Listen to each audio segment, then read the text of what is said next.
최상천의 사람 나라 44강 주권전쟁 8년 두 번째 미국의 덫 하나회대 빛거울 5.18 민주화 운동에 관한 이야기입니다. 사실은 제 생각에는 미국이 조금만 현명하게 해서도 광주의 피는 흘리지 않고 한국은 순조롭게 민주화할 수 있었다고 생각합니다. 그런데 미국의 욕심 때문에 피를 흘리고 민주화가 왜곡되고 7년이란 시간을 어떻게 보면은 고난의 시간을 보냈다. 그래 얘기할 수 있을 것 같습니다. 아마도 7년뿐이 아닌 것 같습니다. 그 이후에도 노태우 정권도 등장할 수 없는 정권이거든요. 그럴 것 같으면은 이 김재규의 탕탕혁명 이후에 한국이 민주화할 수 있었는데도 불구하고 미국과 정치 군인들의 정말 말도 안 되는 만행으로 인해 가지고 한국의 민주화가 한 최소 15년 정도 지체됐다. 이렇게 보고 있습니다. 그래서 왜 그래 됐는지 오늘 얘기하도록 하겠습니다. 김재규의 탕탕혁명이 갖는 의미에 대해서는 우리 전번에 탕탕혁명 얘기할 때 충분히 얘기를 했습니다. 유신의 핵, 반공조폭 체제의 핵, 박정희를 제거해버렸습니다. 근데 그죠? 이 1인 체제는 그 1인을 제거하면은 그 새로운 조폭 체제가 등장하는데 굉장히 어려움이 있습니다. 왜 그러냐 하면요. 두목을 새로 만드는 게 그게 쉬운 게 아닙니다. 대한민국의 반국가 수괴짓을 몇 번 했습니까? 5.16대 반국가 수괴 노릇했죠. 그 다음에 유신체제 때 반국가 수괴 체제 했죠. 최소 2번을 했습니다. 그 이외에도 여러 번 있습니다만은 여하튼 굵직굵직한 큰 것만 해도 2개입니다. 이 반국가 수괴를 사살하고 이제는 유신체제, 반국가체제, 반공체제가 거의 붕괴할 위기를 맞았습니다. 아마 순조롭게 갔다면은 당연히 붕괴했을 겁니다. 그만큼 반공독재 체제에 있어서는 핵을 제거하는 것이 결정적으로 중요하다.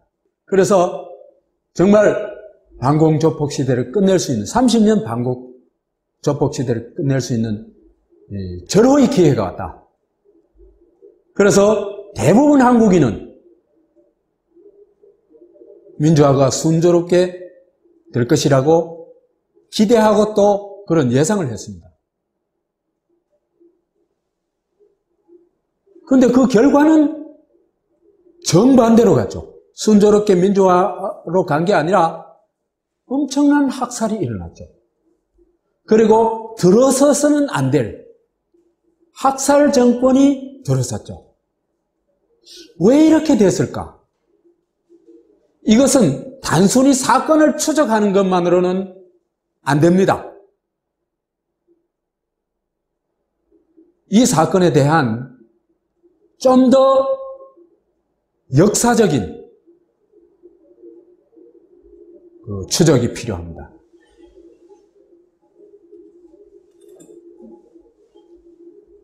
그래서 이래 물을 수 있습니다. 부마 항쟁이 탕탕혁명을 일으켰고, 그리고 박정희를 제거했는데, 그렇다면 순조롭게 민주화가 이루어지고 정말 우리가 꿈에도 그리던 대한민국을 건국할 수 있었을 텐데 누가 이 길을 왜 막았느냐? 이걸 우리가 밝혀내야 됩니다. 광주 항쟁을 밝혀내는 건 광주 항쟁의 거기에 초점을 맞춰가지고 그 사건만을 밝히는 것이 중요한 게 아니고 그보다 더 중요한 것은 이것을 밝히는 것입니다. 자, 봅시다. 하나회가 전두환을 두목으로 하는 군 내의 사조직, 박정희가 키운 사조직이죠. 그죠? 이 하나회가 주도 면밀하게 정권 탈취 작전을 세웠죠. 그래가지고 이 작전에 따라가지고 어떻게 했습니까? 군대를 동원했죠. 그런데 이 군대를 군대를 막을 수 있는 힘은 누가 가지고 있습니까? 대한민국 대통령이 가지고 있습니까? 최규하가 그런 힘 가지고 있습니까? 없습니다. 누가 가지고 있어요? 미군이 가지고 있습니다. 그러면은 이걸 막지 않은 죄는 누가 져야 되냐? 그 다음에 광주 학살을 막을 수 없었을까? 당연히 이것도 그렇겠죠. 그래서 공명선거로 민주주의를 수립할 수 있는 길은 없었을까? 분명히 있었습니다. 최규하만 하더라도 이 길로 가려고 했습니다. 우리는 최규하가 일을 다 망쳤다고 생각하는데 그렇지 않습니다. 최규하는 정승화 육군참모총장의 체포를 끝까지 제거하지 않았습니다. 그 12.12를 막을 수 있었습니다. 쿠데타를 막을 수 있었어요. 그런데 누가 그 길을 열어줬느냐? 이렇게 됨으로써 순조롭게 민주화를 하지 못하고 반공 독재 체제를 유지하려고 하는 세력과 민주화를 요구하는 세력 사이에 피할 수 없는 싸움이 일어나게 됐다. 이런 얘기를 할 수 있습니다. 그래서 12.6 이후에 순조롭게 민주화를 길로 들어서지 못하고 반공조폭대 민주화 세력의 대결이 일어나게 됩니다. 그래서 반공 독재파가 민주화 세력을 제압하면은 기존의 반공 독재 체제를 유지할 수 있겠죠. 반면에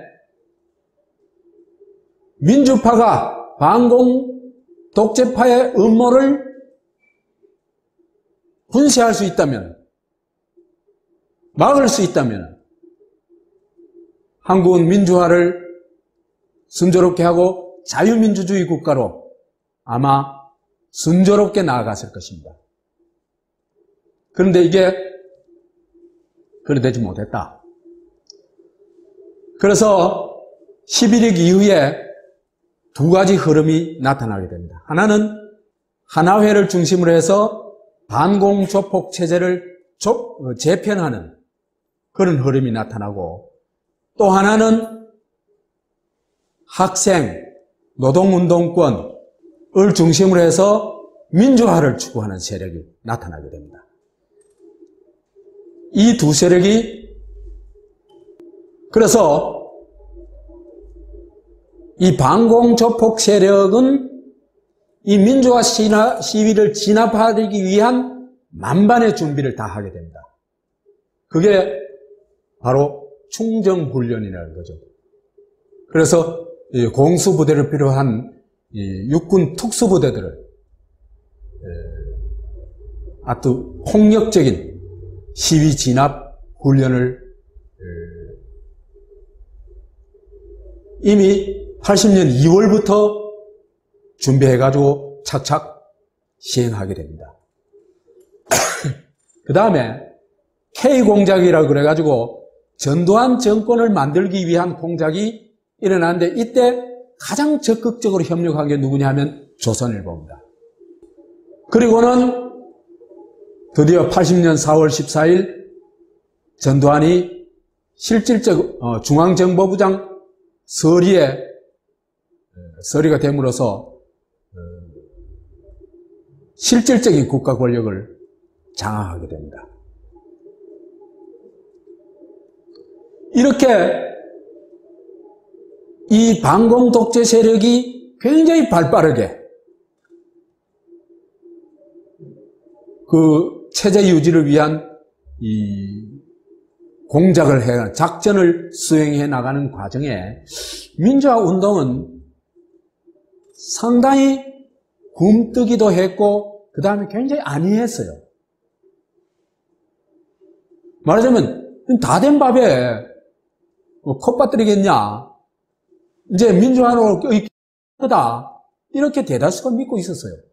그렇지만은, 민주화 운동은 이 신군부 세력에 의해서 거의 신군부 세력과 거기에 야합하는 언론에 의해서 철저히 고립되고 분쇄되어 나갑니다. 그래서 대표적으로 사북사태가, 이 사북사태 과정을 보면요, 광주 학살의 전주곡입니다. 잔인하게 진압을 합니다. 그 다음에 자유언론 실천운동도 일찌감치 제압이 되어버립니다. 그럼 대학생의 민주화운동도 정치민주화운동을 가지를 못하고 정치민주화는 될 걸로 믿고 주로 학원민주화에 주력을 하죠. 그러다가 5월 달에 가서야 5월 10일쯤 가서야 이거 아니네. 그러면서 정치민주화에 나서는데 그것도 5월 15일 서울역 해군 10만 학생들이 서울에 결집했는데 거기에서 집회를 그만두는 결정을 하죠. 왜? 군부가 악용할지도 모른다. 그 다음에 김대중, 김영삼은 장밋빛 환상을 가지고 있어요. 당연히 자기가 대통령 될 걸로 생각했어요. 하는 행동들 보면 딱 그래요. 그리고 그럴 만한 이유가 있었는 게, 첫째는 유신 체제에 대해서 가장 선두에 서서 싸웠죠, 그죠? 유신 말기에. 그 다음에 부마 항쟁이 일어나가지고 또 결국 김재규를 죽였죠. 그러니까 정치적 힘이 김영삼한테 확 쏠려 있는 겁니다. 그러니까 당연히 거기다가 시민당의 총재로 있죠. 당연히 언제 자기가 대통령이 될 걸로 생각했죠. 그러니까 별도의 액션을 안 취한 겁니다. 김대중은 복권 자체가 좀 늦게 되기도 했고, 주로 김대중을 지지한 세력이 제야 세력이니까, 이 제야 세력이 중심이니까 리더십이 발휘된 데는 대단히 한계가 있었어요. 그때까지만 하더라도 제야가 시민들하고 어떤 유대관계가 별로 없었거든요. 여하튼 김영삼도 김대중도 이 신군부의 정치작전에 대해서는 제대로 이해하지도 못했고 제대로 대처하지도 못했다. 이렇게 얘기를 할 수 있습니다. 그래서 서울에서는, 광주 이외 지역에서는 5월 15일 날 사실상 민주화운동이 상황이 거의 끝나버렸다. 이래 얘기를 할 수 있습니다. 그러니까 하나회를 축으로 하는 신군부는 이미 정권 탈취 작전을 착착 진행하고 있죠. 그런데 이걸 막을 세력은 사실은 수도권에 있어야 되죠. 서울에 있어야 되죠. 서울에서 그걸 싸워가지고 막아내야 되죠. 그런데 서울에서는 이미 거의 기가 꺾여가지고 또 너무나 안이한 이 시국관 때문에 거의 상황이 끝나버렸다. 이 당시에 하나회에 대항할 수 있는 힘은 광주뿐이었다. 이래 얘기를 할 수 있습니다. 왜 그게 광주뿐이었는지 차차 우리가 얘기를 하도록 합시다. 하나회는요, 이건 완전 조폭 조직입니다. 이게 뭐 하냐면요, 실제로 박정희가 만든 거나 다를 바 없습니다. 박정희가 5.16 일으켰을 때 전두환이가 나서가지고 육사생들 끌고 나와가지고 시위 지지를 했거든요. 5월 18일 날. 그게 박정희 정권의 정당성을 확보하는데 굉장히 중요한 역할을 합니다. 그렇기 때문에 그때부터 이 전두환은 박정희의 주목을 받았고 바로 발탁이 됩니다. 그래서 당시 최고 권부인요, 국가최고회의, 재건 최고회의 의장 비서실의 비서로 발탁이 됩니다. 바로 육군 대위가. 그래서 광주 항쟁이 일어났을 때도 전번에 우리 차명석 씨 만났을 때 얘기를 하지 않습니까? 그죠? 전두환은 박정희 양아들이라고 알았다고. 처음부터 박정희의 충실한 부하 역할을 하고, 박정희는 648기들이 사실 5.16 반란의 주축 세력이죠. 이 세력을 견제하기 위해 가지고 6.4-11기들을 일부러 키웁니다. 뿐만 아니라 장차 박정희가 기댈 곳은 어디뿐이겠어요? 군부겠죠, 그죠? 박정희 독재체제를 또 반공체제를 뒷받침해 줄 수 있는 무력은 당연히 군부겠죠. 그렇기 때문에 군부 내 사조직을 만듭니다. 그 사조직이 하나회입니다. 그래서 박정희가 이런 면에서는요, 아주 이 미래를 내다보는 그런 이 장기적 안목이나 이런 건요, 확실히 빼어나요. 나쁜 데 써서 그렇지.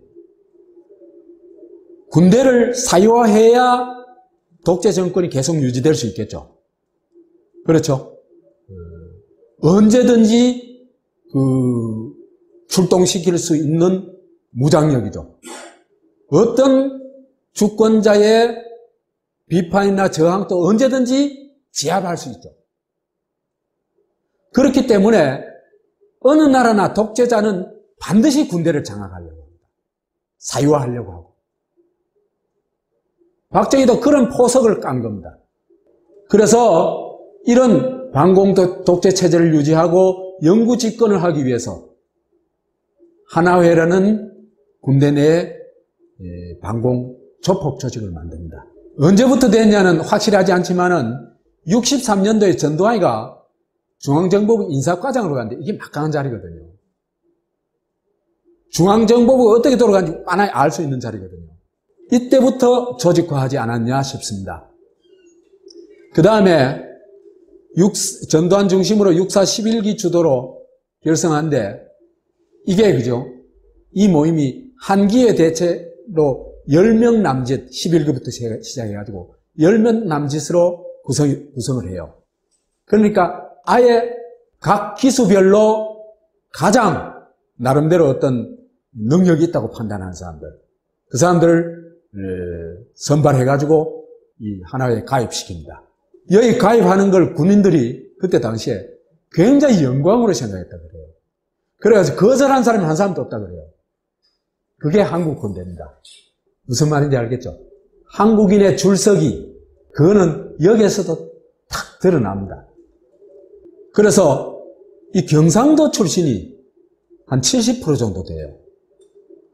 그 중에서도 대구, 경북이 압도적으로 많습니다. 그 다음 부산, 경남이 많고, 서울, 충청은 10명 정도 안팎, 호남은 3명. 이거는 구색 맞추기 위해서 끼워준 거다.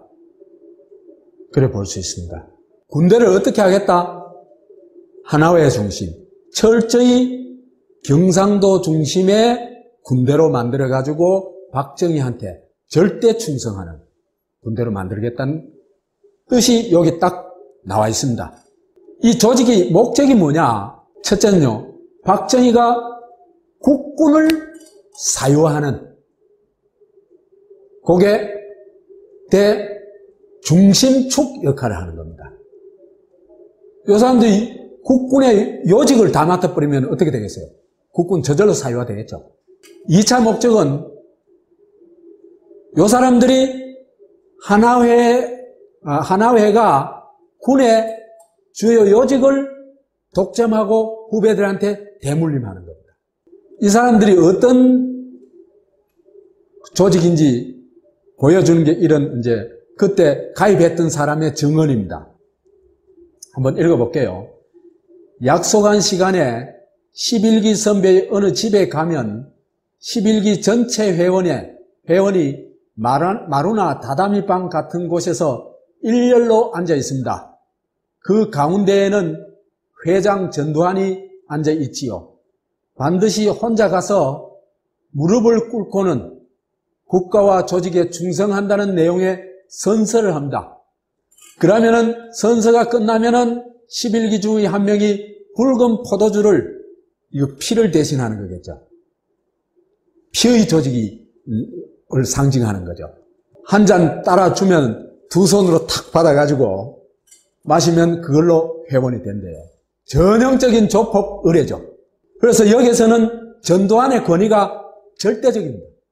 그래서 이 사람들 사이에서는요, 형님이라고 부르지 계급을 안 불러요. 무슨 중령님 안 캐요. 형님 그래요. 그 다음에 11기는 주도 기수라고 해가지고 큰형님이라고 불러요. 전두환이는 뭐겠어요? 회장님이겠죠. 이건희 회장급 되는 겁니다. 그렇게 보면요, 이 하나회 멤버라는 거는요, 전부 해바라기들입니다. 그죠? 전부 권력을 쫓는 군인들입니다. 이 사람들은 정권에 바로 참여하는 거, 대통령 경호실에 들어가는 게 대표적이죠. 그 다음에 인사, 정보, 수사, 청와대 경비 이런 있잖아요. 권력을 다 에워싸고 있습니다. 이 사람들이. 그래서 이 사람들이 보직이 주로 어디에 가 있냐 하면요, 대통령 경호실, 육군본부, 그중에서도 인사 관련, 중앙정보부, 보안사령관, 수도경비사령부에서도 특히 청와대 경비를 하는 30대대, 요 요직들을 딱 독점하고 대물림하는 겁니다. 이러면은 뭐 이 군대라고 할 수가 없죠. 완전 뭡니까? 조선시대 조선 초기에 사병하고 똑같죠. 그래서 이들이 하는 게 뭐냐 하면요, 반국가 수괴, 박정희를 호위하는 겁니다. 이 하나회는요, 국군을 권력의 사조직으로 만든 반국가 단체입니다. 이거는.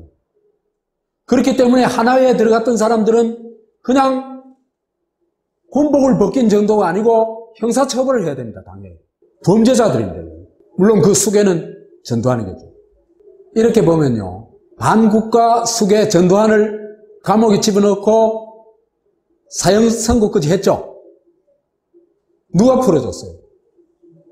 김대중이 풀어줬어요. 이게 정말 어떻게 보면 참 역사의 아이러니입니다. 하나회가 이런 조직인데 비해서 광주는 어땠냐? 광주는 1967년쯤부터 그죠? 이 호남이 변하기 시작해요. 호남이 어떻게 변했냐 하면요, 김대중이 목포에서 국회의원, 7대 국회의원 출마해가지고 당선되거든요. 그때 사실상 박정희와 1대1 싸움이었거든요. 아니, 박정희가 그죠? 국무회의를 목포에서 2번이나 주재해요. 국무회의를 아예 목포에 가서 해요. 2번이나. 그 다음에 목포에다가 요즘 말하자면 예산 폭탄이 아니고 예산 원폭을 터뜨려 버려요. 그 다음에 온갖 부정선거를 다 해요. 선거의 명분을 완전히 없애버리기도 하고 뭐. 그런데 그 선거에서 그죠? 김대중의 지혜가 빛나거든요. 그 김대중의 박정희의 이 공작을 김대중의 지혜로 돌파하고 국회의원이 당선이 됩니다. 그렇기 때문에 이 선거는 단지 목포에서의 선거만이 아니라 호남민 전체를 저 사람이 우리의 대표다. 저 사람이 희망이다. 그런 정치적 어떤 희망을 갖도록 하는 계기였습니다. 이 선거가. 그래서 67년도부터 67년 이후부터 호남 전체가 상당히 변화해 나갑니다. 그 다음에 호남이 가지고 있는 지역적 특성이 있죠. 첫 번째로 떠올리는 게 뭡니까? 차별이죠. 그죠? 박정희 정권 들어와서 아주 구조적 차별을 합니다. 첫 번째로 이제 경제 차별이죠. 제일 못 견디는 게 딴 차별은 그래도 견딜 수 있어요. 이 경제 차별은 못 견딥니다, 정말. 아예 호남을 거의 한국의 내부 식민지로 만들어버립니다. 그러니까 경인 수도권 지역하고, 그죠? 영남 지역은 2차 산업, 3차 산업을 발전시키고, 그 다음에 호남은 농업으로 고착시켜버리고, 1차 산업으로 고착시켜버리고, 그러면 뭐 소득 격차가 엄청나게 나겠죠? 공장을 짓지 않으니까 호남민들이 어떻게 했어요? 여기 살아봐야 농사 지어가지고 살 수 있겠어요? 못 살죠? 그럼 어떻게 됩니까? 딴 데로 가야 되죠? 그러니까 한국 하청 노동자들로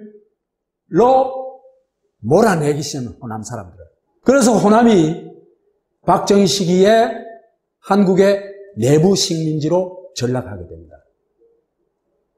악랄한 거죠. 그래서 이 내부 식민지가 된 결과 어떻게 됐냐?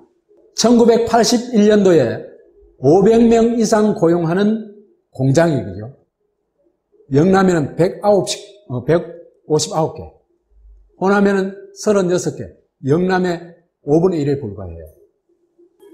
소득이 어느 정도 격차였냐? 광주가 그래도 호남 중에서는 제일 높겠죠? 그렇죠? 광주가 호남 농촌 지역보다는 아마도 높겠죠. 그런데 이 78년도 광주 시민의 1인당 연간 소득이 전국 평균의 74.5%밖에 안 됩니다. 그러니까 딴 지역이 100만 원 벌 때 여기는 74만 5천 원 번다는 얘기입니다. 임금 격차는 더 심각해요. 78년도에 광주의 평균 임금은 35,073원인데 전국 평균이 그때 당시에 74,121원이었다고 그래요. 그래서 이 전국 평균의 47.3%, 반도 안 됩니다. 그러니까 호남에 살 수 있겠어요, 없겠어요? 이렇게 가혹한 짓을 한 겁니다. 그래서 호남이 한국 피라미드 경제, 피라미드에다가 빨대를 꼽아 놓는 경제 있잖아, 그죠?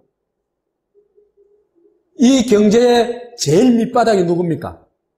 농민이죠. 저고가로. 그 다음에 농민의 노동시간은요, 얼마나 될까? 하루에 15시간 될 거예요, 아마. 일요일도 없고.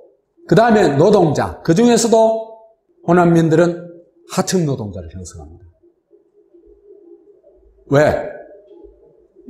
모든 게 열악하니까. 그 다음에 중소기업이 이 노동자의 빨대 꼬박 빨고, 재벌은 중소기업에 빨대 꽂고, 정권은 재벌에 빨대 꽂고, 그렇죠, 그죠? 이런 피라미드 경제에 빨대를 꼽는 그 시스템에서 호남이 최하층을 형성하고 있다.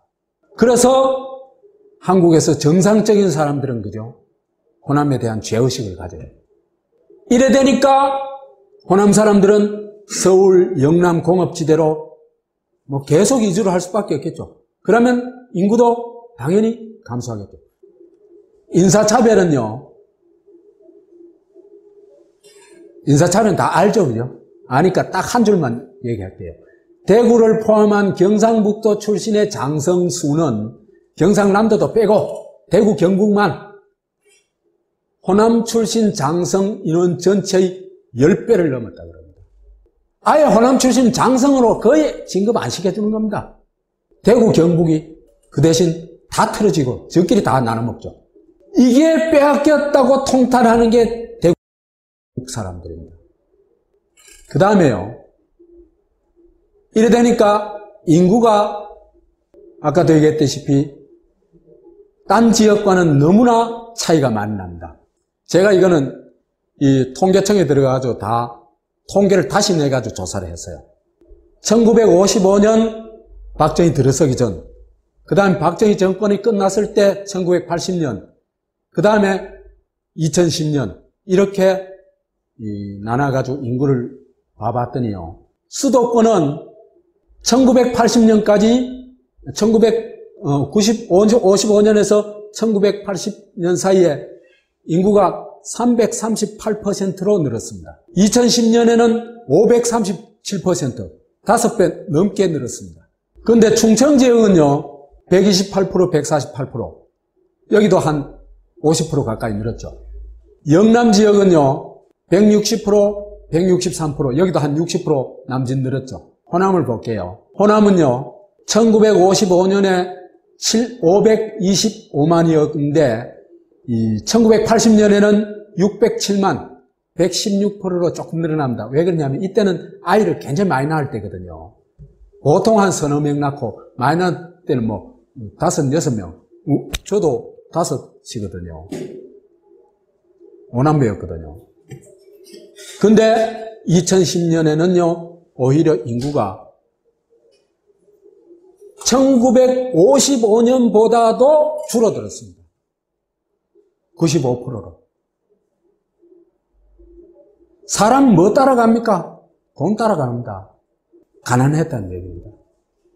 이러고도 우리가 같은 민족이다 이런 말이 나올 수 있을까? 호남의 인구 비중이요. 1925년도에 이때는 남북한이 다 나와 있을 때예요. 일제시대니까. 남한만 뽑아봤어요. 뽑아보니까 호남 인구가 26.4%예요. 1955년까지는 큰 변화가 없어요. 조금 줄긴 했지만은 큰 변화가 없어요, 비중이. 자유당 시대 때는 괜찮았다는 얘기입니다. 그런데 박정희가 들어서면서 호남을 완전히 죽여놓습니다. 영남에 완전히 몰아주고, 그래가지고 인구가 16.2%로 줄어듭니다. 인구 비중이. 그 다음에 지금은 아직도 호남은 많이 열악하죠. 그러다 보니까 10.3%로 줄어들었습니다. 보세요. 26.4%에서 10.3%로 줄어들었습니다. 딴 지역은 다 늘어날 때. 이게 한국의 군사정권이 저지른 호남에 대한 범죄다. 이렇게 보면 되겠습니다. 이런 속에서 호남이 이걸 탈피하고 싶겠죠, 누구나. 아니, 어느 지역인들 이걸 탈피하지 싶지 않겠어요? 일제시대에 우리가 독립하고 싶었던 거하고 똑같은 겁니다. 탈피하고 싶은 겁니다. 그랬을 때 유일한 대안이 김대중이었습니다. 정치적 탈출 이외엔 탈출 이외에는 길이 없잖아요. 그런데 그렇기 때문에 정권에서는 이걸 너무 잘 알아요. 그래서 김영삼이는 거의 손을 안 건드리고, 무게도 다르지만은, 김대중은 끝없이 죽이려고 합니다. 그리고 김영삼을 빨갱이로 모는 사람 봤어요? 한 사람도 없습니다. 민주화운동 같이 해도. 그런데 김대중 끝없이 빨갱이로 몰았죠. 그리고 여기에 미친 듯이 가담한 게 누구였습니까? 경상도 사람들이었습니다. 입에 거품을 물면서. 그 선거운동 한참 할 때, 그죠? 딱 두 마디면 끝이에요. 전라도, 김대중. 이 딱 두 마디면 대구에서는 선거 끝이에요. 그래서 호남은 일찍부터 이런 그 차별과 억압과, 그죠? 그 다음에 자기들이 유일하게 희망을 걸 수 있는 김대중에 대한 끝없는 어떤 유린에 대해서 유린을 보면서 굉장히 일찍부터 정치적 각성을 하기 시작합니다. 그래서 하나회에 광주가 맞설 수 있었던 것은 이런 역사가 있었기 때문에 그런 겁니다. 우연히 광주가 일어난 게 아닙니다. 그래서 호남 사람들은 그죠? 군사 독재 정권 하에서는 호남이 살 길이 없다는 걸 누구보다 뼈저리게 느끼는 사람들이에요. 그렇기 때문에 어떻게 해서도 이 군사 독재 정권은 끝내야 된다고 이심전심으로 공감하고 있던 거예요. 그래서 공명선거를 통해서 민주정부를 수립하는 것이 호남이 살 길이고 김대중 정권을 수립할 수 있는 유일한 길이고 또 차별과 왕따를 벗어나는 길이다. 이걸 다 공감하는 겁니다. 이거는 누가 말 안 해도 돼요. 다 알아요. 호남 사람이면. 경상도 사는 나도 알겠는데 그래서 이게 공감과 이심전심이 돼가지고 주권자, 이런 민주주의를 지향하게 되면 주권자 의식이 어디에 되겠어요? 당연히 훨씬 높아지겠죠. 그렇죠? 군사 독재 정권이 하는 대로, 요구하는 대로 따라가기를 거부하겠죠. 그래서 주권자 의식이 고양됐을 뿐만 아니라 호남이 단결해야 된다. 이건 호남 사람들의 그냥 뭐예요? 보이지 않는 강령이에요. 호남 사람들의. 흩어지면 우리 죽는다. 그래서 어느 정도 단결을 하냐 하면요. 호남 내부에만 단결을 하는 게 아니고 호남을 떠난 사람들도 그 아픔의 역사, 개개인으로 아픔의 역사가 다 있거든요. 그렇기 때문에 거기에 공감하는 겁니다. 그렇기 때문에 호남 단결에만 그치지 않고 민주정부를 수립할 수 있다면은 우리 지역 출신이 아니라도 선택을 하는 전략적 선택을 할 수가 있습니다. 왜? 민주정부가 들어서야 살 수 있기 때문입니다. 그래서 호남은 지역과 계급을 뛰어넘어가지고 계급적으로 따지면요. 민주당 찍지 말아야 될 사람들도 또는 정의당 찍지 말아야 될 사람들도 호남에 많아요. 그런데 그 사람들도 뭐 다는 아니지만 대부분 민주당이나 정의당 찍거든요. 그래서 지역 계급을 넘어서서 민주정권을 선택했다. 그래서 김대중 정권과 노무현 정권이 탄생할 수 있었다. 이렇게 얘기를 할 수 있습니다. 20대 총선에서 처음으로 이게 꼬여버렸어요. 안철수하고 종편하고 호남 국물들 때문에 속아가지고 꼬여버렸어요.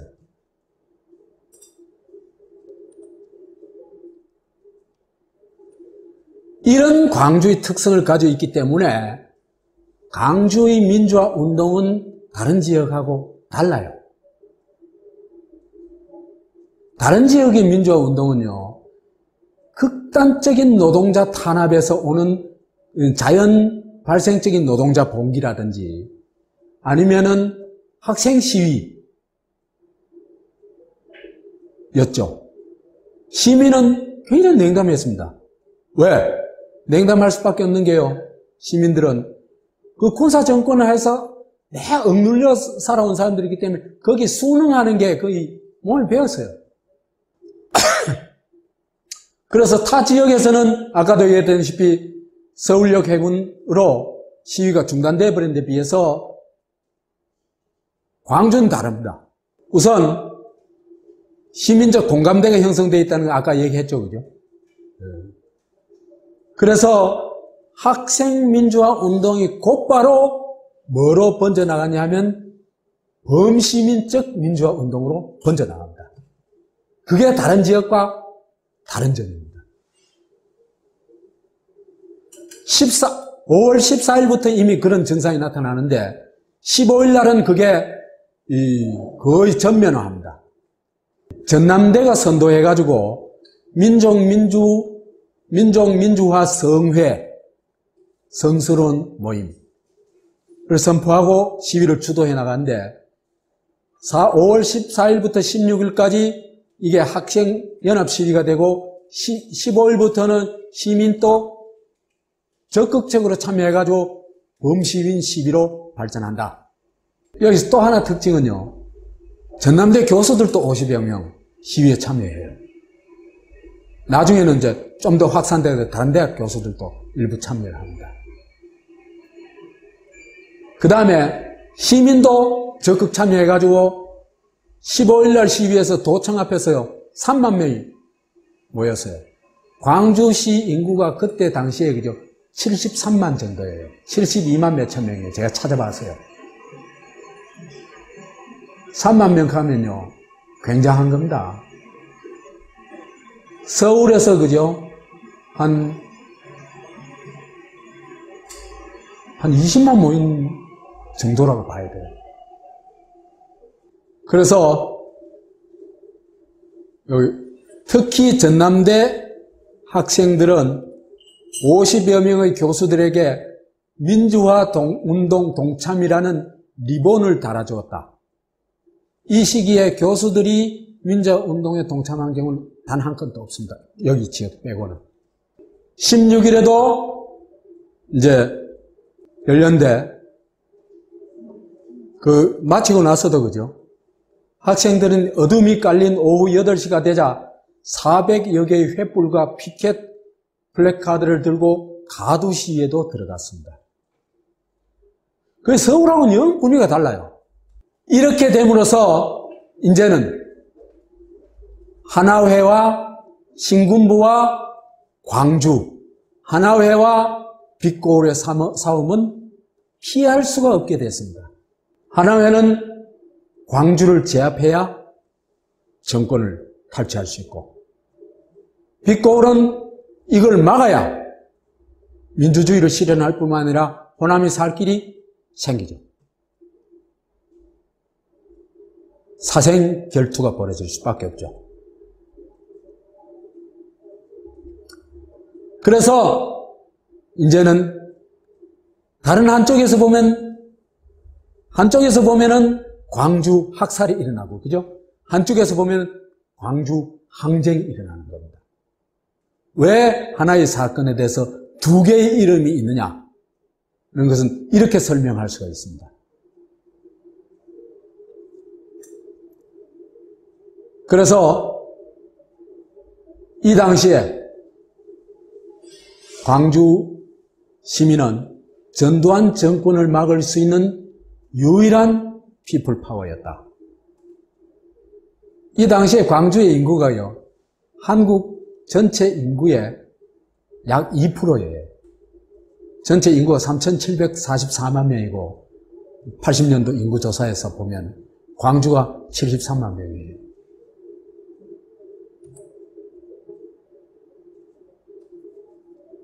그 과정을 일일이 얘기하는 건 뭐 꼭 할 필요가 없을 것 같아요. 이미 많이 알려져 있고, 그죠? 그 다음 조금만 인터넷 들어가 보면 다 알 수 있으니까, 그보다는 광주 항쟁이 가지고 있는 정말 특별한 점, 그것들을 중심으로 얘기하는 게 좋을 것 같습니다. 이 광주의 열흘은요, 정말 경이로운 열흘이다. 이렇게 불러도 전혀 손색이 없습니다. 그 미국의 어떤 학자는 광주 항쟁을 파리 꼬뮌이나 그 다음에 러시아 혁명에서의 소비에트에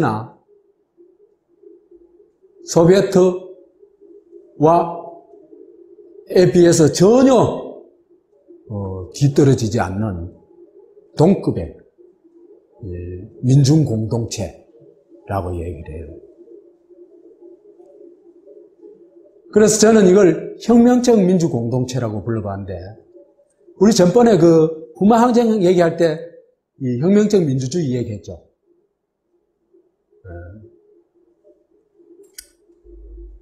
이 광주에서도 혁명적 민주주의가 막 곳곳에서 나타납니다. 혁명적 민주주의가 되려면요, 평상시에 어떤 신분, 계급, 어떤 차별도, 그죠? 철폐돼야 됩니다. 없어져야 됩니다. 그래서 상하 존비의 구별 없이 모든 사람들이 동등한 개인으로 광주 항쟁에 참여하고 있습니다. 이게 제일 큰 첫 번째 특징이라고 해요. 그게 어떻게 가능했을까? 그건 공감대 때문입니다. 광주 시민이 갖고 있는 공감.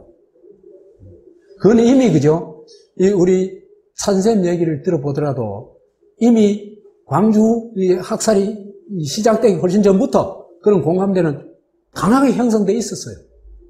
그러니까 권위를 좀 부리고 싶은 사람들 있잖아요. 그죠? 이런 사람들은 다 이탈해요, 오히려. 신부, 교수, 물론 참여한 분도 있지만은, 변호사, 뭐, 이런 사람들 있잖아요. 그죠? 그 다음에 설사 참여를 했다 그러더라도, 그죠? 그거 가서도 지도부 행세 하려고 하겠죠? 그러다가 이제 욕먹고 쫓겨나는 거예요.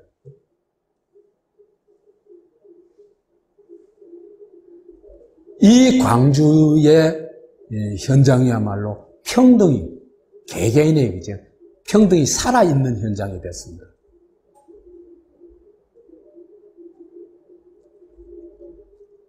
그래서 혁명적 민주주의, 어떤 일이 터지면요, 사람들은 이심전심으로 거기에 관심을 가지고 또 바로 공감이 일어나요. 왜? 이미 여기에 참여한 사람들에서는 공동체 의식이 강하게 작동하고 있어요. 자유를 위한 본능이 이미, 그죠? 다 발동을 하고 있어요. 그래서 즉석 토론을 하면 또 곧바로 의사결정이 돼요.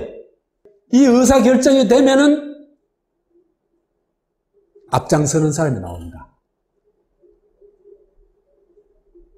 그래서 이걸 제가 뭐 외국 언어나 뭐 그 한문이나 이런 것보다는 앞장 리더 이라는 건 어떨까 하는 생각이 들었어요. 그 일에 자신 있는 사람 또는 희생할 각오가 되어 있는 사람. 이때는 희생할 각오가 안 되어 있으면 앞장 못 서겠죠. 이런 사람은 대체로 보면요, 굉장히 빠른 판단력과 어떤 분야의 능력을 가지고 있는 사람들이 나서게 돼 있어요. 이런 혁명적 민주주의와 앞장 리더가 나타나가지고 일이 일어나게 되는 그 사례를 몇 가지 들 수 있는데, 첫 번째로 이 광주 항쟁에 굉장히 중요한 이 시민 언론이 있죠, 그죠? 시민 언론인데 대표적으로 가두방송하고 투사회보입니다. 그런데 이 가두방송이 굉장히 이 시민들의 어떤 참여에 굉장히 중요한 역할을 하거든요. 곳곳에서 일어나는 상황들을 바로바로 연락해주고 하니까 시민들의 행동에 있어서 어떤 굉장히 중요한 지침들이 바로바로 나오게 되는 겁니다. 이 가두방송 팀도요, 정말 우연히 만들어진 것 같아요. 우리 지난주에 안동에 가가지고 차명석 선생님을 인터뷰를 했잖아요. 그때 이제 들은 얘기 가지고 얘기하는 겁니다. 19일 아침에 광주가 고립되어 있다. 경견이 진출되어 있다. 광주가 위기다. 이걸 시민들한테 빨리 알려야 되겠다. 그래서 사람들이 이심전심으로 방송이 필요하다는 걸 서로 이제 얘기하고 공감을 하게 돼요. 그래서 여기에 참여한 한 50여 명이 즉석에서 토론을 통해 가지고 그럼 확성기를 구해 가지고 시민들한테 알린 일을 하자. 그래 가지고 방송을 시작하기로 결정을 했습니다. 그래서 또 누가 먼저 할 것도 없이 즉석에서 모금이 일어나 가지고 그래서 이제 금남로에서 이제 사람들이 이제 모여가지고 의논을 했다는데 가장 가까운 계림 전파사라는 데를 누가 얘기를 해가지고 글로 가가지고 처음엔 좀 공짜로 빌리려고 했더니 잘 안 돼가지고 돈을 몇만 원 주고 빌렸다고 그래요. 설비를 빌려가지고 바로 가두 방송을 하기 시작합니다. 그래서 전옥주와 차명숙이, 이 차명숙 씨는 이때 나이가 19살이었어요. 그러니까 정말 꽃다운 나이고 정말 세상 물정 모를 그런 나이인데 어떻게 이런 그 용기가 난지 모르겠어요. 방송을 하니까 이제 50여 명은 스피커하고 줄을 들고 따라다니고 이래가지고 뭐 밤늦게까지 새벽까지 방송을 했대요. 그래서 처음 방송할 때는 이게 뭔지 모르니까 경군하고 경찰도 그냥 뻔히 보고 있었대요. 그래서 해보니까 이래가지고 사람이 지쳐가지고 금방 지쳐가지고 오래 할 수가 없으니까 자동차를 이용하자. 그래가지고 아시아 자동차에 가서 자동차를 한 대 어떻게 얻고 그 다음에 버스를 이용하기도 하고 택시를 이용하기도 해가지고 가전 어떤 그 다음 뭐 그 사진에 보니까 집차도 이용한 게 있더라고요. 그래서 여기서 또 역할 분담이 자동적으로 자연스럽게 일어나는데 전옥주와 차명숙은 방송을 하고 그 다음에 또 거기 이 방송이 뭐예요? 작가도 있었는 모양이에요. 뒤에서 이제 상황 들어오는 거를 다 빨리 정리해가지고 적어주면 그걸 바로 방송하고 그랬는 모양이에요. 작가팀도 있고 말하자면 거기다가 또 호위팀. 워낙 이 방송이 파급력이 크니까 이 방송하는 사람을 저격할 거다 하는 그런 소문이 파다해가지고 이 호위팀이 또 있고 또 앞에 나가면서 정리하는 팀도 생기고 이런 식으로 말하자면 이게 시민들의 자발적인 모임이 그 혁명적 민주주의를 통해 가지고 앞장서는 사람이 생기고 그게 그 자연스럽게 분업이 되고 협동이 되는 그게 막 저절로 굴러가는 거예요. 그래서 인간은 그래서 인간을 뭐라 그래요? 호모 사피엔스라고 그러는구나. 지혜로운 존재구나. 이런 국면에서 사람들의 지혜가 발휘되는 겁니다. 그래서 우리 사회도 좋은 사회를 만들면요, 저런 사기 능력이 개발되는 게 아니고 지혜가 나오게 되거든요. 그래서 5월 19일부터 21일까지 계속해서 방송을 할 수 있었습니다. 이 방송이 끼친 영향은 광주 항쟁을 지속시키는 데 있어가지고 대단히 중요한 역할을 하지 않냐 하는 생각을 합니다. 두 번째로 택시 시위. 이것도 참 눈여겨볼 대목입니다. 19일 계엄군이 부상병을 이제 병원으로 나르니까 택시 기사를 끌어내려가지고 패고 그랬어요. 패고 막 찍고, 그런 일이 막 수없이 일어난 거예요. 택시 기사들이 이건 너무하다 말이야. 아니, 그러면 사람 죽도록 내버려 두란 말이야. 그래가지고 택시 기사들이 화가 많이 났어요. 그래서 20일 아침에 어떤 해장국집에서 기사 오리무에 만나가지고 우리 한판 붙자. 이래 된 거예요. 그래서 오후 2시에 봉기를 하기로 하고 난 5, 6명이 이런 정도의 비상연락을 통해 가지고 200대가 차량이 동원될 수 있다는 게 그게 참 놀라워요. 군대도 그래 안 될걸요. 요 짧은 시간에. 그것이 광주가 가지고 있었던 공감되고 공동체다. 그래 얘기를 할 수 있습니다. 그래서 오후 4시에 택시, 버스, 트럭 200여 대가 집결해가지고 5시 30분에 일제히 헤드라이트를 탁 켜고 짠! 나갑니다. 내가 익하니까 좀 이상하다마는. 그래서 도청 광장으로 행진한데, 이때 또 뭡니까?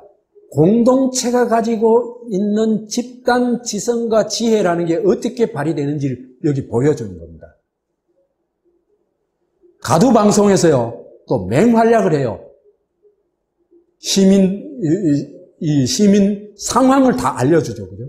그 다음에 시민들이 어디로 가서 어떻게 하면, 어떻게 할 것인지에 대한 것도 유도를 하고 하는 겁니다. 그 다음에 또 하나는요, 역으로 경찰에 선무 공작을 해요. 선무 방송을 해요. 그래서 이제 전옥주는 전옥주인지 차명석인지 사실은 누군지 잘 모릅니다. 민주운동 기념사 앞에서 편찬한 민주운동 기념사에 나온 얘기입니다.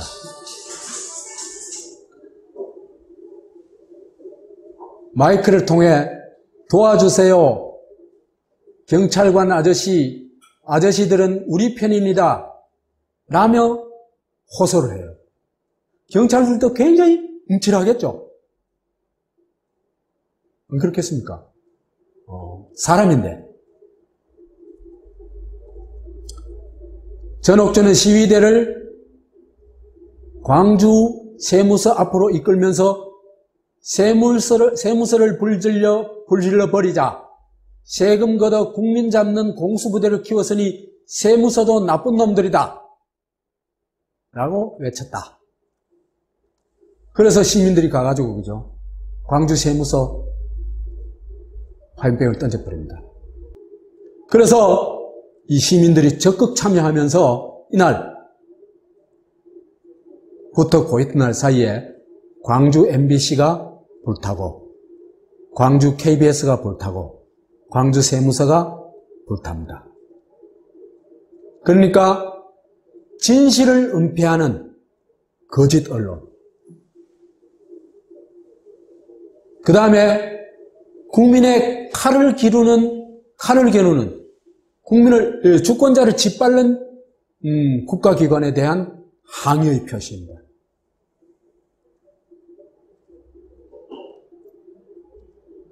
그 다음에 세 번째, 시민군이 결성된 것도, 누가 지시를 하거나 그런 게 전혀 아닙니다.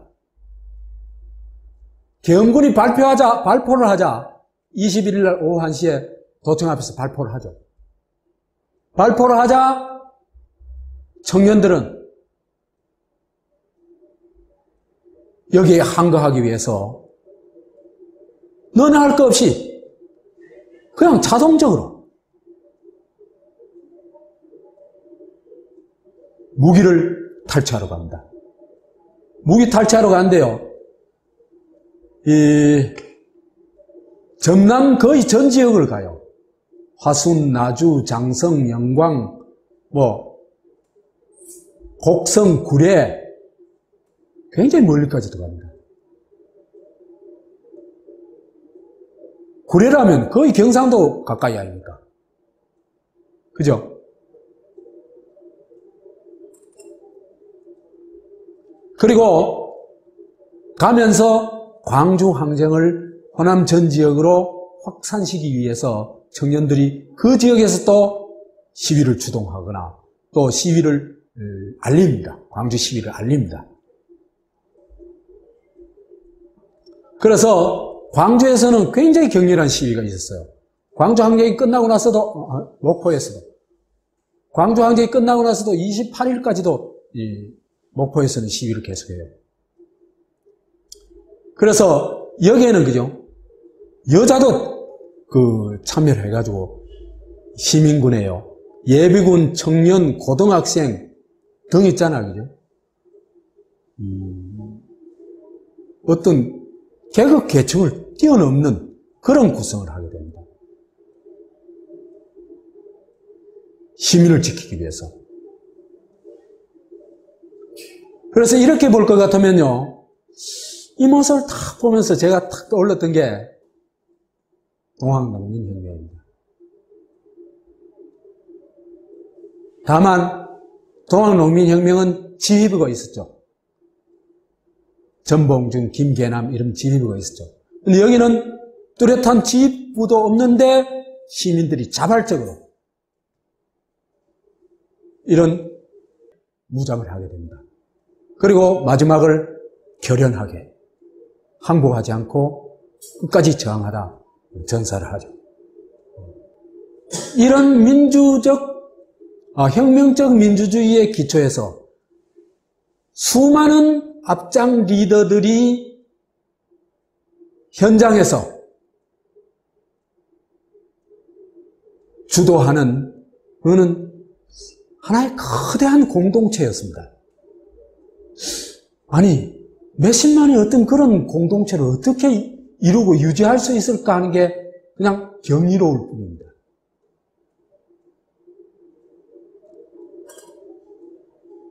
그래서 혁명적 민주공동체, 그냥 시민공동체가 아니에요. 여기 혁명적 민주주의가 관철되고 있어요. 이 안에서. 그래서 이걸 보니까 거기에는 그죠? 우리가 정말 개성하고 또 발전시켜야 될 중요한 어떤 요소라고 할까 가치들이 숨어 있어요. 첫 번째, 광주 시민이 거의 다 가지고 있었던 공감입니다. 호남의 아픔, 반군부, 반독재, 민주화 이런 데 대한 깊은 공감을 가지고 있었다는 겁니다. 이건 아까 제가 충분히 설명을 했죠.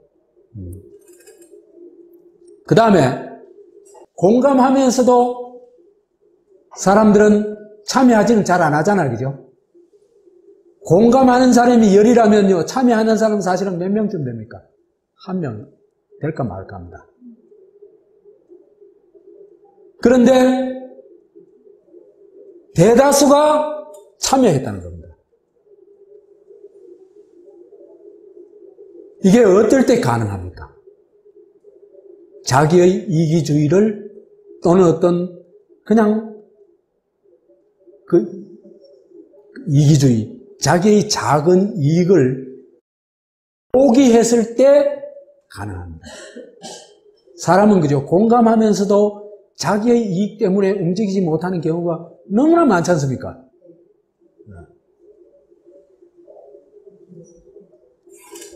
그 다음에 참여를 해가지고 단순히 참여한 것이 아니라 자기가 내놓을 수 있는 걸 다 내놓은 겁니다. 자기가 내놓을 수 있는 것.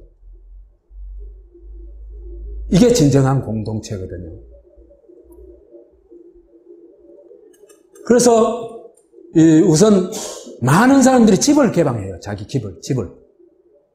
그 다음 의사들 중에는 병원을 완전히 개방한 사람도 있습니다. 병원을 또 그 환자들을 도망다니는 사람들을 숨겨주기도 합니다. 병원에. 그 다음에 자기 집에 있는 음식, 살이나 이런 거 가져가지고, 살, 솥, 이런 거 가지고 나가지고 음식을 하죠. 나눠주죠. 그 다음에 각종 물품들을, 필요한 물품들을 언제든지 조달을 했습니다. 그 다음에 피 흘리는 사람들이 많으니까, 헌혈.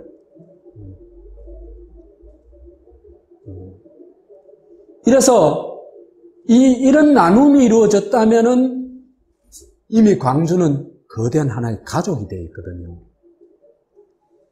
이런 정서는 아직도 광주 사람들이 36년이 지났지만 아직도 좀 가지고 있는 것 같아요. 타 지역은 이런 감정이 별로 없거든요. 그래서 역사는 중요하다. 역사적 경험은 중요하다 싶어요. 그 다음에 협동. 각자 자기가 할 수 있는 일을 다 맡아가지고 하는 겁니다. 시민군으로 나가기도 하고, 시민 언론 역할을 하기도 하고, 시위대에 나가기도 하고, 음식물을 장만해가지고 배달하기도 하고, 치료를 하기도 하고, 자기가 할 수 있는 일을, 이건 누가 시키지 않아도 저절로 돌아갑니다.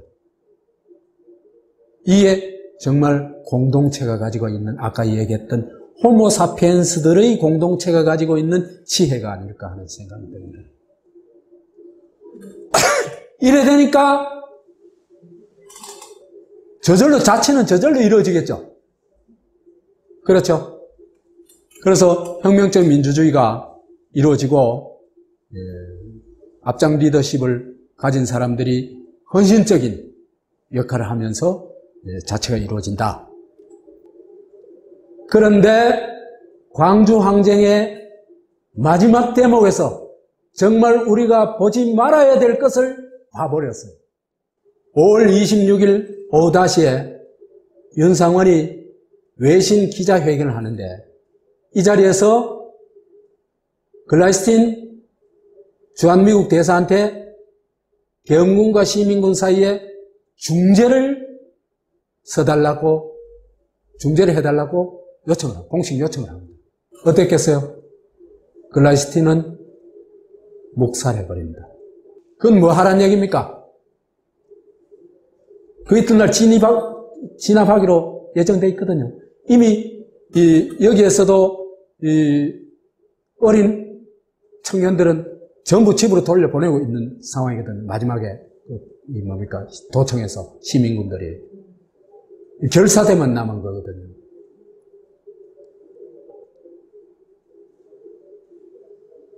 그래서 미국의 입장은 진압을 하고 계엄군이 시민 살인을 하는 것을 묵인하겠다. 묵인하겠다가 아니고 승인하겠다. 이 얘기입니다.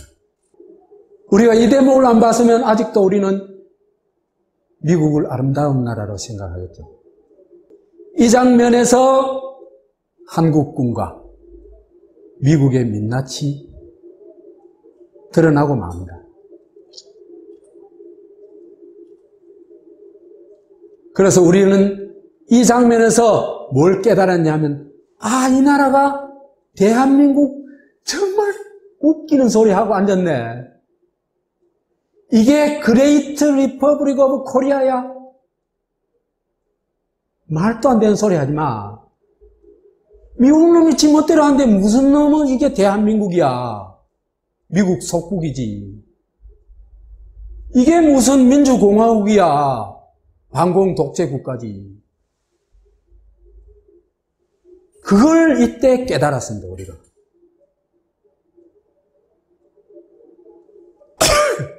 그래서 이 나라가 대한민국이 아니라 미국이 지멋대로 조정할 수 있는 코메리카에 불과하다는 걸 우리가 깨달았다. 한국이 코메리카라는 것은 우리가 사실은 제 강의에서는 많이 얘기했던 거죠. 사람 나라 8강, 미국 덫에 걸린 코리아, 여기에 관심 있는 분을 한번 들어보시면은 어쩌다가 한국이 이꼬라지가 됐고 미국이 왜 한국을 이런 코메리카로 만들었는지 다 나옵니다. 그리고 이 코메리카의 핵심 중에 하나는요, 일본을 위해서 한국을 희생시키는 겁니다. 핵심 중에 하나가. 앞으로 또 한 번 있잖아요. 그죠? 일본을 위해서 한국을 희생시키는 거대한 참사가 나는 예정되어 있다고 봐요. 사드 배치, 정말 위험한 겁니다.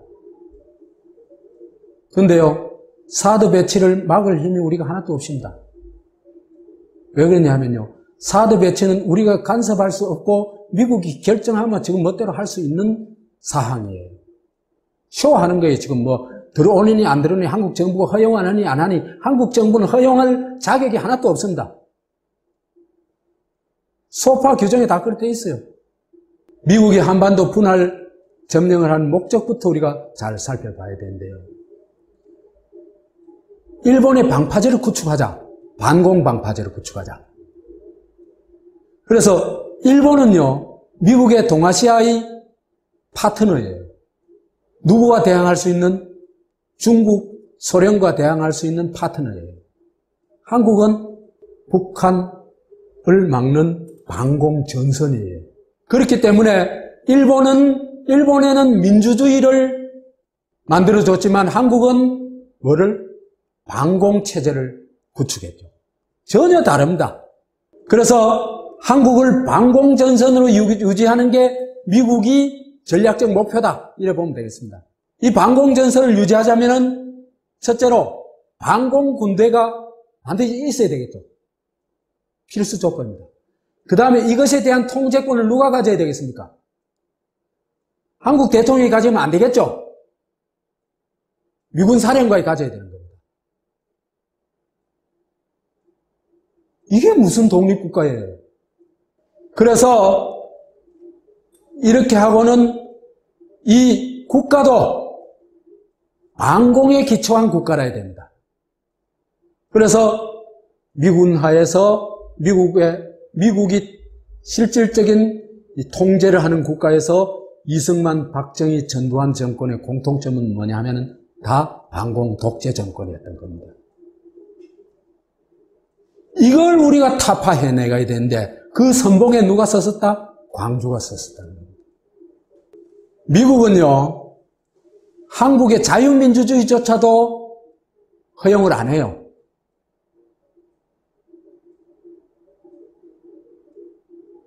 나보고 말도 안 되는 소리 하지 마라. 그런 얘기 하는 분들 많을 거예요. 대부분 그럴 거예요. 예를 들어 볼까요? 4월 혁명 이후에, 그죠? 이 공화국이 전형적인 자유민주주의 국가입니다. 그런데 이 자유민주주의 국가가 여기에 이제 어떤 일이 일어났냐 하면요. 하나는 뭐냐 하면은 분단이 되어 있기 때문에 통일운동이 굉장히 강렬하게 일어납니다. 통일운동이 일어나면은 반공체제가 어떻게 되겠어요? 유지가 안 됩니다.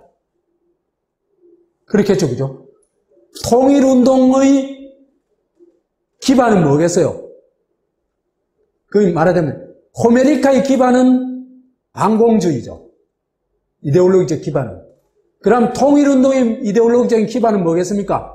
민족주의죠. 그러니까 이데올로기 자체가 바뀌어버립니다. 그렇기 때문에 미국은 통일운동을 용납할 수가 없는 겁니다. 그래서 제2공화국 시대에 민주화 운동도 격렬하게 일어나고 그 다음에 이 통일운동이 강력하게 일어나자 미국은 박정희의 쿠데타를 용인하고 사실상 눈 감아줍니다. 밀어준 증거는 아직 제가 찾지를 못했고요.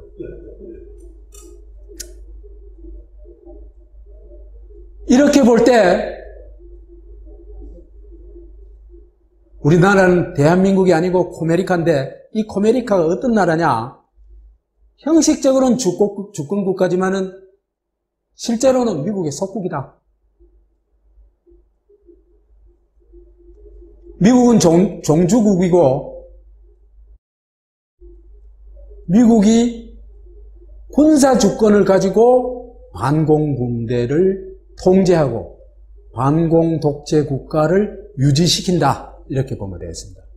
그렇기 때문에 작전 통제권은 반드시 회수를 해야 됩니다. 그래야 독립국가라 얘기할 수 있습니다.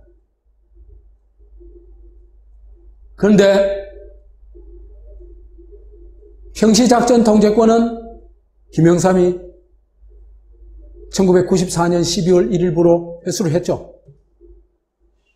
그 다음에 전시작전 통제권은 노무현이 2012년에 회수하기로 한미 간에 합의를 봤죠.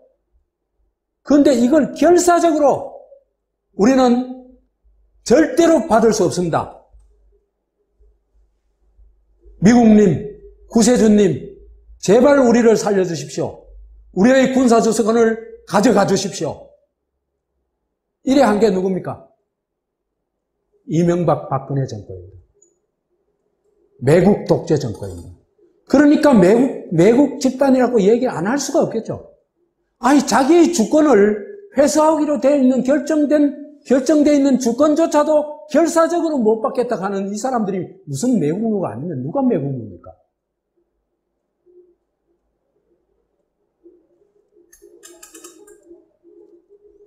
이들이 왜 이럴까?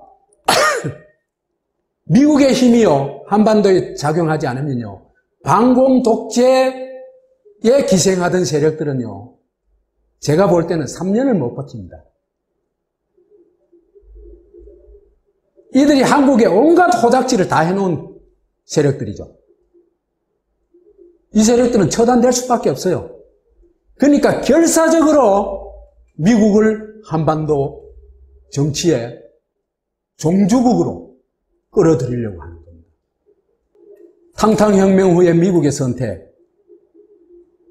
미국은요, 작정 통제권을 통해서 신군부의 정권 탈취 작전을 100% 통제할 수 있었습니다. 뭐만 하면 됩니까? 부대 이동만 금지시키면 됩니다. 아니, 이 사람들이 군대 힘 없으면 무슨 힘이 있어요? 아무것도 없습니다. 무슨 지식이 있습니까? 아무것도 없어요.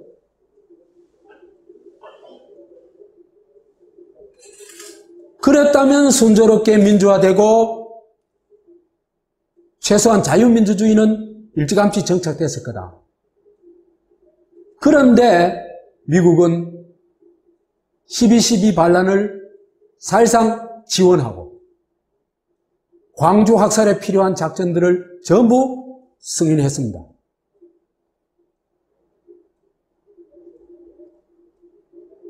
그래서 신군부의 정권 탈취는 미국의 도움이 없었다면 절대로 불가능했다. 12.12 반란을 어떻게 지원했냐? 위컴이 이런 얘기를 합니다. 12.12 때 노태우가 전방을 지키는 구사단 병력을 끌고 서울에 들어오는 것을 제재하지 않았다 하는데 사실상 승인한 겁니다. 승인 안 하고는 올 수가 없죠. 승인했다고 곳곳에서 얘기를 하고 있어요. 그 다음에 전두환 그 하나회 정치 군인들이 정성화에 대한 공격을 할 때 전혀 개입을 하지 않습니다. 이게 무슨 얘기입니까? 군대를 이 전두환 그룹이 장악하도록 허용했다는 얘기입니다. 지금은 이제 그 비밀 문서들이 비밀 해제가 돼가지고 확인이 되고 있습니다. 이 사람들이 광주를 어떻게 보냐면요. 대규모의 폭도가 일시적으로 도시를 장악하고 있다고 이렇게 보고 있습니다. 누구 편입니까? 네? 완전 전두환하고 한편이죠, 완전히. 아니, 전두환도 이런 식으로는 얘기를 안 했어요. 언론들이 이지됐지. 위컴이란 인간은 이런 얘기를 합니다. 한국 정부로부터 나의 작전 지휘권이 있는 특정 한국군을 시위대의 진압 작전에 동원할 수 있도록 허가해달라는 요구를 받고 이를 수락 동의하였다. 진압했는데 나가라. 허락했다는 겁니다. 주한미군 사령관이 이렇게 하고 있어요.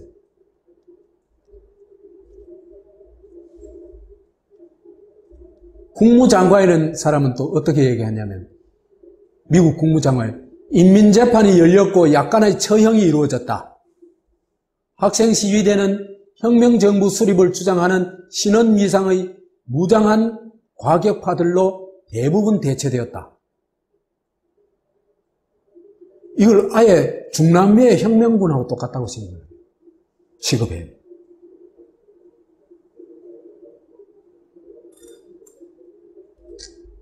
미국이 왜 이런지 알겠죠?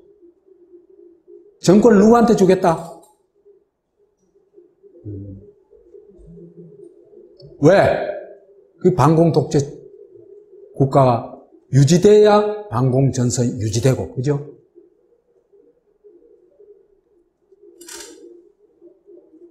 글라이스틴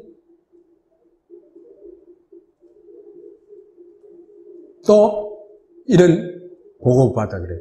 과격파들로 이루어진 무장그룹과 심지어 인민재판과 처형에 대한 보고가 있었다. 이렇게 또 뻥을 쳐요. 이 사람들이요, 미국이 정보가 이렇게 허술한 정보가 아닙니다. 정보 정확하게 알고 있습니다. 이런 짓거리를 하고 있는 겁니다.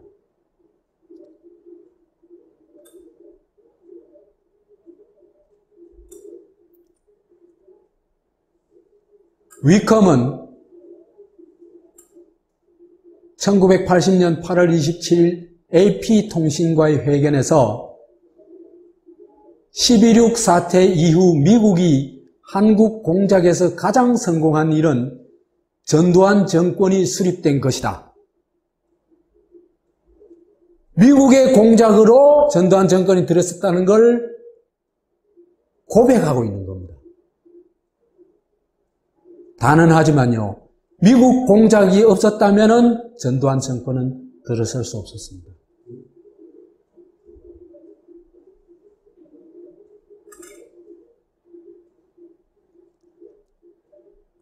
이런 위컴이 어떤 얘기를 하냐면요, 자기가 전두환 전두환 신군부에 저항해서 일어난 이 시민들을 진압하라고 승인까지 하는 사람이 이런 얘기를 합니다. 주한 미군사령관 존 위컴은 한국인은 들쥐와 같은 민족이어서 누가 지도자가 되든 복종할 것이다. 민주주의는 한국의 국민들에겐 적합하지 않다.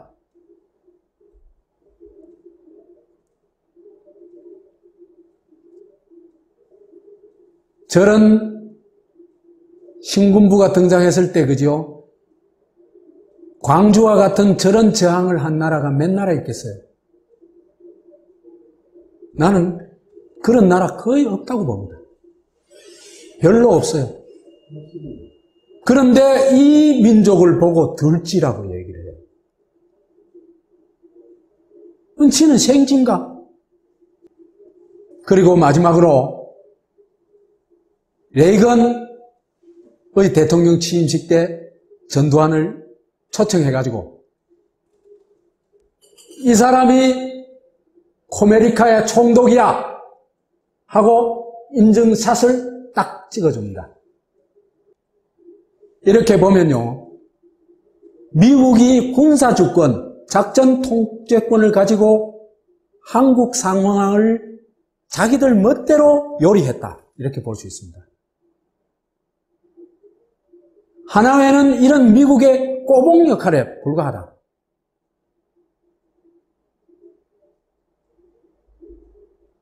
그리고 대한민국 대통령은 이 합법적으로 대통령이 된 사람입니다. 최규호가. 괴뢰, 허수아비에 불과했다는 겁니다. 그래서 북한에서 남조선 괴뢰 도단이라고 욕해도 사실은 할 말이 없어요.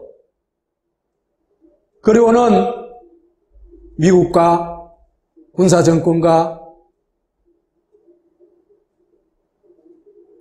그 독재 언론들은 광주 민중항쟁은 폭도의 난동이라고 왜곡하고 부정합니다. 자, 빛고울 얘기를 참 좀 장황하게 했습니다만은 이제 마무리를 하도록 할게요. 빛고울에는, 그죠, 우리의 소중한 꿈이 담겨 있다고 생각을 해요.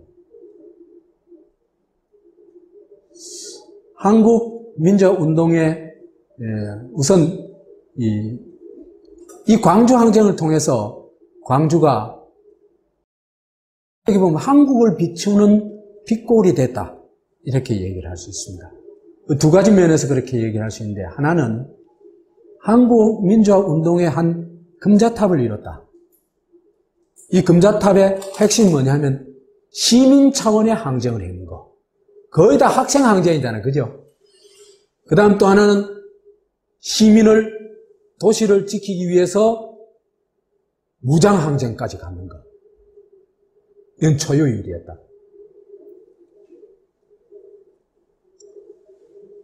그랬기 때문에 빛골은 한국 1980년 이후 한국 민주화 운동 또 한국 민주화의 메카 역할을 했다.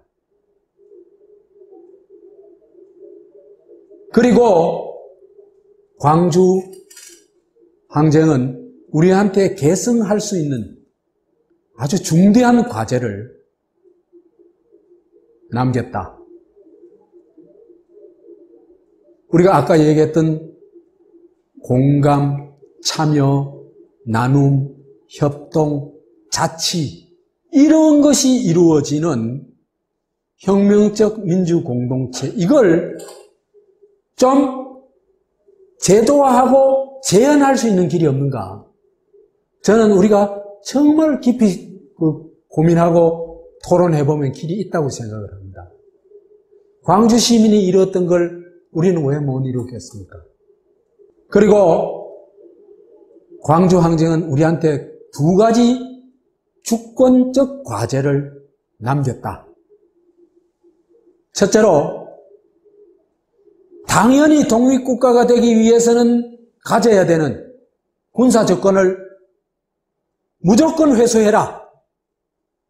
이걸 회수하지 않으면 미국의 속국에서부터 벗어날 수도 없고 독립국가가 될 수도 없고 대한민국으로 갈 수도 없다. 이걸 명확하게 가르쳐 준 겁니다.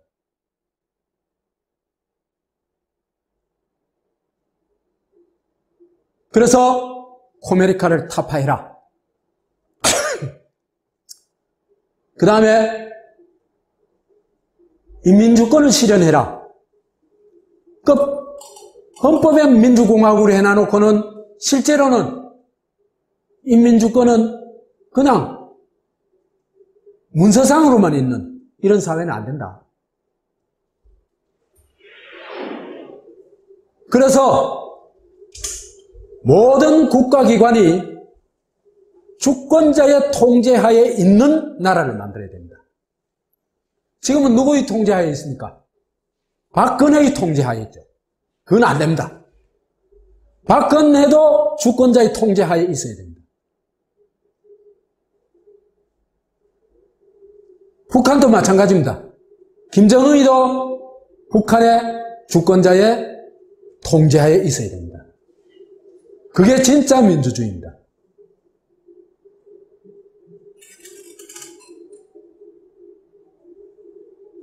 그래서 이걸 통합해서 얘기하자면은 코메리카를 자주적 민주공화국, 진정한 대한민국으로 바꿔야 한다. 이 얘기인데 이걸 누가 바꿀 수 있을까? 사실은요, 광주가 보여줬죠. 그걸 바꿀 힘은 누구로부터 나온다? 주권자로부터 나옵니다. 주권자가 똑똑해지고 주권의식이 강해지지 않으면요, 절대로 바꿀 수 없습니다. 세상에 구세주는 없습니다. 나 자신이 나의 구세주일 뿐입니다.